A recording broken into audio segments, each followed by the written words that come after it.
Titanic, l'écho des vagues. Chapitre 1. Les rivages de la liberté, avril 1912 à 1913. Rose DeWitt Bukater, ou plutôt Rose Dawson, débarque à New York, le froid de l'océan toujours ancré dans ses os, mais un feu nouveau brûlant dans son cœur. Elle a survécu, et avec elle, la promesse silencieuse faite à Jack. Vivre, vivre pleinement, vivre pour eux deux. Son premier acte est de trouver un petit emploi, loin des regards curieux et des journaux avides de sensationnalisme.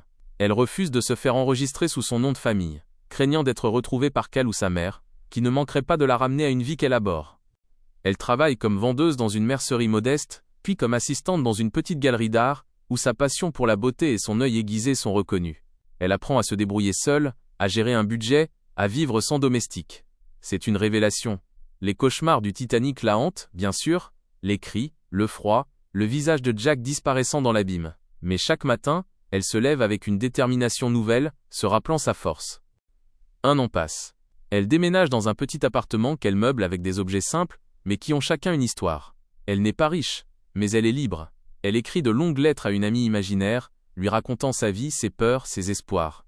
Ces lettres sont en réalité un dialogue avec Jack, une façon de le garder vivant. Chapitre 2. La couleur de l'indépendance, 1914 à 1920. La Première Guerre mondiale éclate, bouleversant le monde. Rose, refusant de rester inactive, s'implique dans des associations d'aide aux familles des soldats. Elle met ses talents artistiques à profit, créant des illustrations pour des affiches de recrutement et des brochures de soutien. Elle ne pense plus au mariage, ni même à l'amour. Elle est trop occupée à construire sa propre vie. Elle se lie d'amitié avec d'autres jeunes femmes, certaines issues de milieux similaires, d'autres beaucoup plus modestes. Elles partagent leurs rêves d'indépendance, leurs espoirs d'un monde meilleur. Rose est une écoute attentive, une amie loyale.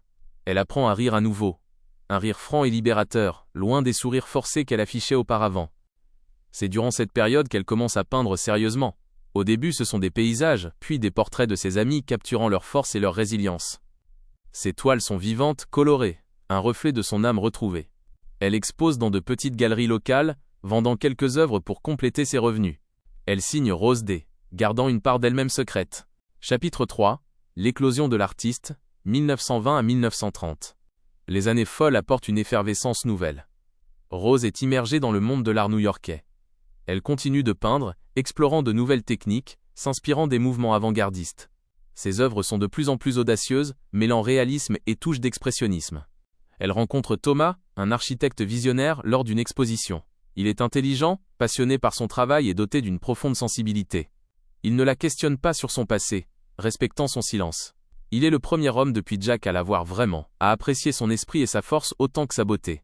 Il tombe amoureux, un amour doux et mature, construit sur le respect mutuel et des valeurs partagées. Rose lui raconte l'histoire du Titanic, de Jack. Une nuit, près de la cheminée, la voix parfois brisée par l'émotion. Thomas l'écoute avec une infinie tendresse, ne la jugeant pas, l'aimant encore plus pour sa résilience. Il devient son plus grand soutien, l'encourageant à explorer son art sans limite. Ils se marient dans l'intimité, loin des fastes d'autrefois. Rose porte une robe simple mais élégante, le sourire aux lèvres, une alliance discrète à son doigt. Elle pense à Jack, non pas avec tristesse, mais avec une gratitude infinie. Il lui a montré le chemin. Chapitre 4. Le feu de la maternité et l'ombre de la guerre, 1930 à 1945. Rose et Thomas accueillent une fille, Sarah, puis un fils, Jack, prénommé en hommage à l'homme qui a changé sa vie. Rose est une mère aimante, transmettant à ses enfants l'importance de la liberté, de l'indépendance d'esprit et de la compassion. Elle leur raconte des histoires, parfois teintées d'une nostalgie douce, sans jamais mentionner explicitement le Titanic, gardant cette part de son passé comme un jardin secret. La Seconde Guerre mondiale éclate. Thomas, trop âgé pour être mobilisé, met ses compétences au service de l'effort de guerre, concevant des abris et des infrastructures résistantes. Rose, quant à elle, s'investit dans la Croix-Rouge, aidant les familles déplacées et les blessés. La douleur du monde réveille en elle les échos de la tragédie du Titanic, cette fragilité de la vie humaine, face aux forces indomptables. Elle peint moins durant ces années, son énergie étant entièrement dévouée à sa famille et à l'aide aux autres. Chapitre 5. Les fruits d'une vie, 1945 à 1996. Après la guerre, Rose et Thomas vivent une vie paisible mais active. Leurs enfants grandissent, fondent leur propre famille. Rose reprend ses pinceaux avec une énergie renouvelée. Ses œuvres sont empreintes d'une sagesse nouvelle, d'une lumière intérieure. Elle peint des scènes de vie quotidienne, des portraits de ses petits-enfants, des paysages qui évoquent la beauté éphémère du monde. Elle et Thomas voyagent, découvrent de nouveaux horizons toujours main dans la main. Ils visitent l'Europe, l'Afrique du Nord, l'Asie. Rose dessine des croquis de tout ce qu'elle voit, enrichissant son inspiration. Thomas décède paisiblement dans son sommeil à un âge avancé. Rose est dévastée par le chagrin mais elle puise sa force dans les souvenirs de leur amour et dans la présence de sa famille. Elle continue à peindre, trouvant dans l'art une forme de catharsis et de connexion avec l'homme qu'elle a tant aimé. Les années passent. Rose devient une matriarche respectée, une conteuse d'histoires fascinantes. Ses cheveux blancs encadrent un visage ridé par les années, mais ses yeux conservent toujours cette étincelle de vie, cette curiosité insatiable. Elle ne parle jamais du Titanic à ses petits-enfants, mais ils sentent une profondeur en elle, une sagesse venue d'une expérience indicible. Un jour, alors qu'elle regarde la télévision, elle tombe sur un reportage sur la découverte de l'épave du Titanic. Un frisson la parcourt. Elle voit les images du navire fantôme, là au fond de l'océan. La cicatrice se rouvre un instant, mais elle est vite recouverte par la douceur des souvenirs. Elle pense à Jack, au collier, au diamant. Elle n'a jamais dit à personne qu'elle l'avait. Il est resté enfoui dans une boîte à trésors, un secret entre elle et Jack. Chapitre 6. Le dernier voyage, 1996 à 1997.